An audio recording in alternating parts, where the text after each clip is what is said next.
Everly Brothers Park. The Everly Brothers grew up performing with their parents Ike and Margaret as the Everly family.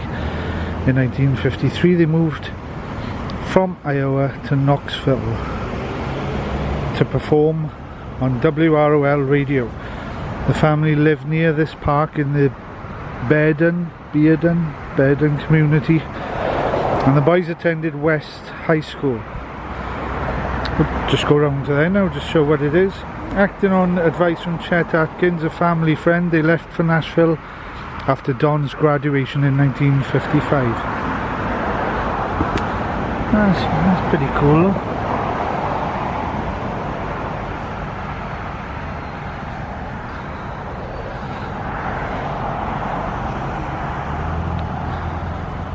Yes, it's nice that they've named this little area here Everly Brothers Park. Oh, there's quite a bit here actually. Tributes, but look at it, yeah. Without the Everly Brothers there might not have been the Hollies or Crosby, Stills and Nash. They were our vocal heroes. Graham Nash, honorary park chairman. I know I'm not the only one who sang the Missing Harmony in the triad and thought of herself as the third Everly brother. Thanks to Phil and Don for inspiring me. Carole King. The Everly Brothers' music was a huge inspiration for me growing up. As brothers, those harmonies just sounded so sweet and tender. I think it's a family thing. Brian Wilson. The Everly Brothers' impact exceeds even their fame. They were a big influence on Simon and Garfunkel. Phil and Don were the most beautiful sounding duo I ever heard. The Everlys were part of the birth of rock and roll. Paul Simon. They sang the most beautiful set of 10 vowel sounds and 19 consonants the world has ever known. Art Garfunkel, that's precise. With their biggest hits around there, Bye Bye Love, All I Have to Do Is Dream, Kathy's Clown and Wake Up Little Susie. The legendary Everlys, talented singers, songwriters and guitarists, were rock and roll pioneers. Their tight vocal harmonies and acoustic guitar rhythms blended country and rock in a unique style which changed the trajectory of American music. They quickly became chart titans. The Everly Brothers still remain unsurpassed in bringing their traditional brotherly harmonies into early rock and roll. Musical heroes of the highest order. They played a big part in inspiring most everybody who heard and wanted to play music. Bob Dylan. I can never think of the Everly Brothers without knowing that there were actually 4 people involved, and the other 2 were Felice Bryant and Boudleaux Bryant, who wrote all of those beautifully written songs and so well suited to the boys' voices. Keith Richards. He says the Everly Brothers' distinctive sound influenced a generation of musicians including the Beatles, Simon and Garfunkel and the Beach Boys. The brothers considered their parents Ike and Margaret to be instrumental in their success, along with Bo Diddley, Chet Atkins, composers Boudleaux and Felice Bryant, and their West High principal Mr. R.E.C. Love.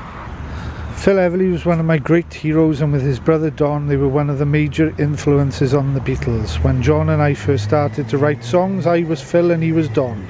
Paul McCartney. My sister Mimi and I followed as closely as our ears and vocal cords would allow every note the Kings of Harmony sang. Their music was so simple and brilliant, it presented minimal challenge and maximum delight. Joan Baez. We owe these guys everything, they started it all. Bob Dylan.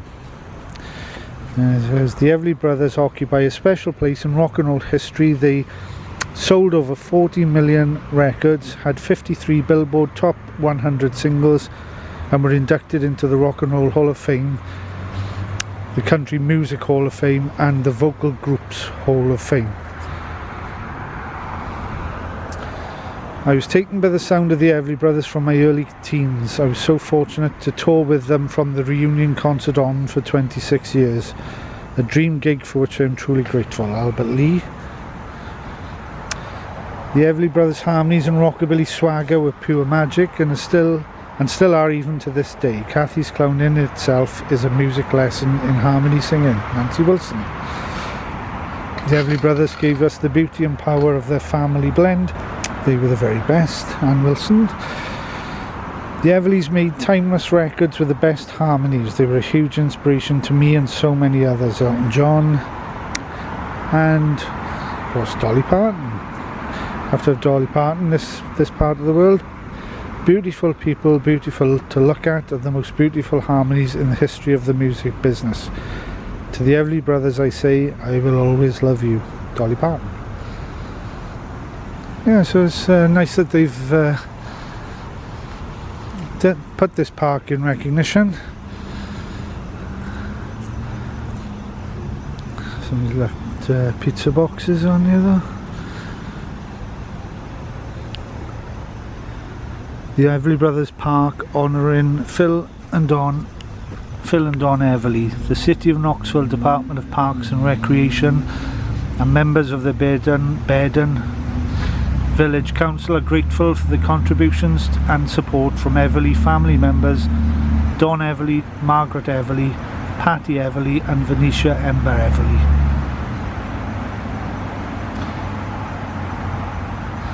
Terry Faulkner, Dwayne Grieve and Dennis Owen had the privilege of meeting and working with Everly family members in helping to make this tribute park a reality.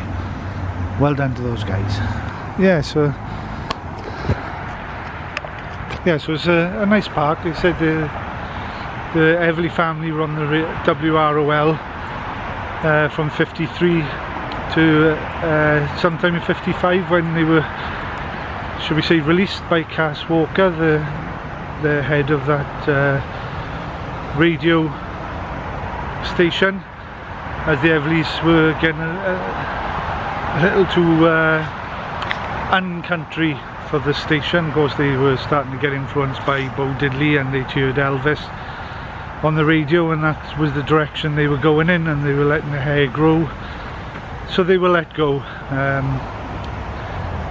And when Don graduated from West High in 1955, he and Phil moved to Nashville, where, well, Madison, just on the outskirts of Nashville there, where Don attended Peabody High School, and they started to ply their trade around Nashville, hoping to get a chance for a record deal, which they eventually did with Columbia. Just stopping here briefly because this is West High School, and this is where the Everly Brothers attended school while they lived in Knoxville, and Don graduated from here in 1955. The school's changed a little bit. There's like the original school it's almost like a facade on the front here. It's not quite a facade, it is a solid building, but the old school is sort of sits within the surrounding buildings from what I can tell. Brief stop, we've just come, it's about half a mile from the Everly Brothers Park down there. Just come round for a brief little stop, being as it was so close. This was the Everly Brothers School in Knoxville. Right, let's go downtown and see what else we can find.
Cradle of country music to Elvis. At a small store on Market Square, a Knoxville record merchant helped launch the most famous career in musical history.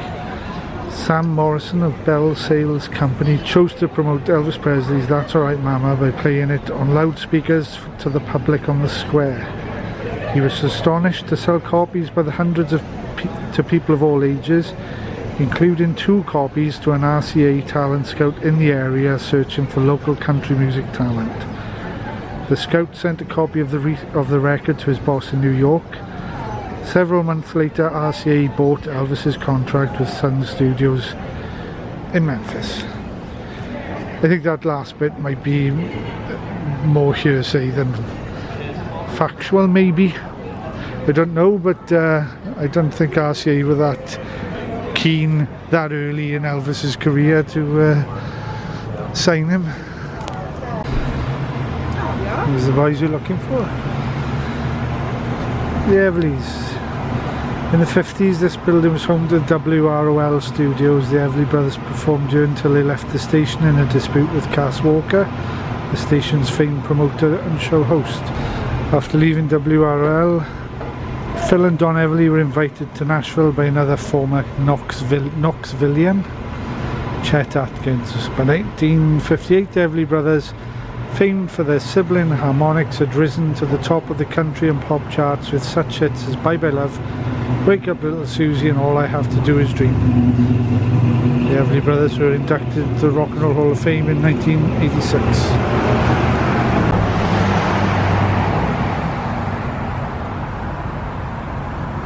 This is an interesting building down at the end of Gay Street, South Gay Street. Andrew Johnson building. Was the Andrew Johnson Hotel. Now this is the really interesting bit. On New Year's Eve 1952, Hank Williams checked into the hotel for what would be the final hours of his life. Though he was pronounced dead in West Virginia, many believe Williams was dead before his teenage chauffeur carried him out of this hotel.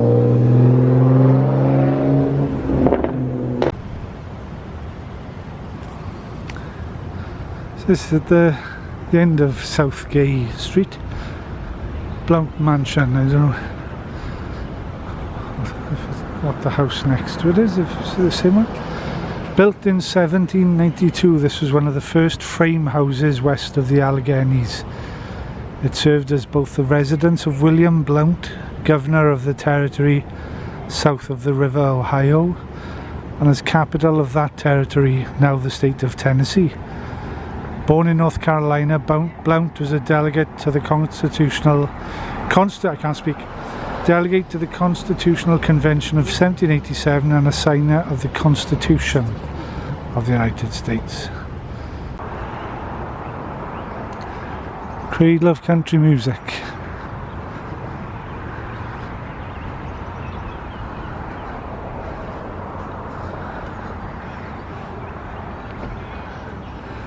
So we've got Dolly Parton, Roy Acuff.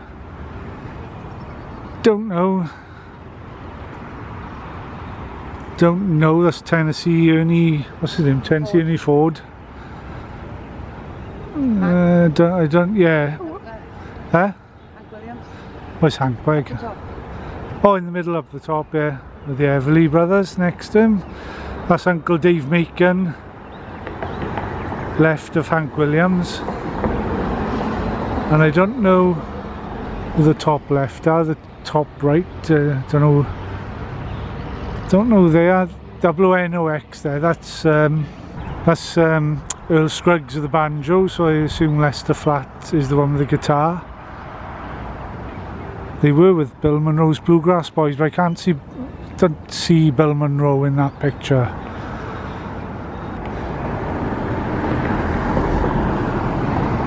Yeah, cool.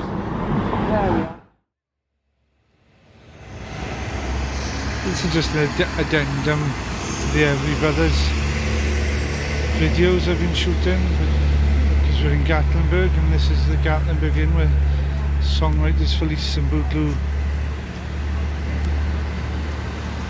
Bryant wrote Rocky Top in '67, and Rocky Top, I think there it says the Osborne Brothers sang it first. Yeah, the Osbournes, it wasn't a big hit, it said, but the song has become a standard recorded by many artists. So the only version I've got is actually by the Everly Brothers, who recorded it on their 1972 Pass the Chicken and Listen album, their final album. So, although the Bryants wrote lots of songs for the Everlys, as it says there, By Love, All I Have to Do Is Dream, Wake Up with Susie, they're just the biggest ones. The Bryants never actually wrote anything specifically for the Everlys here at the Gatlinburg Inn. It's worth pointing out, because I've mentioned the Arena documentary a few times, and part of that was filmed here. The interview with the Bryants took place on the porch here at the Gatlinburg Inn, and there's film of them driving in off the parkway there into the entrance of the Gatlinburg Inn here. So they'll just round off some of the Everly's locations I've been doing. It's like it says, more tenuous link with the Everlys, but worth recording. I wasn't going to, and that's why this is on the phone rather than my camera.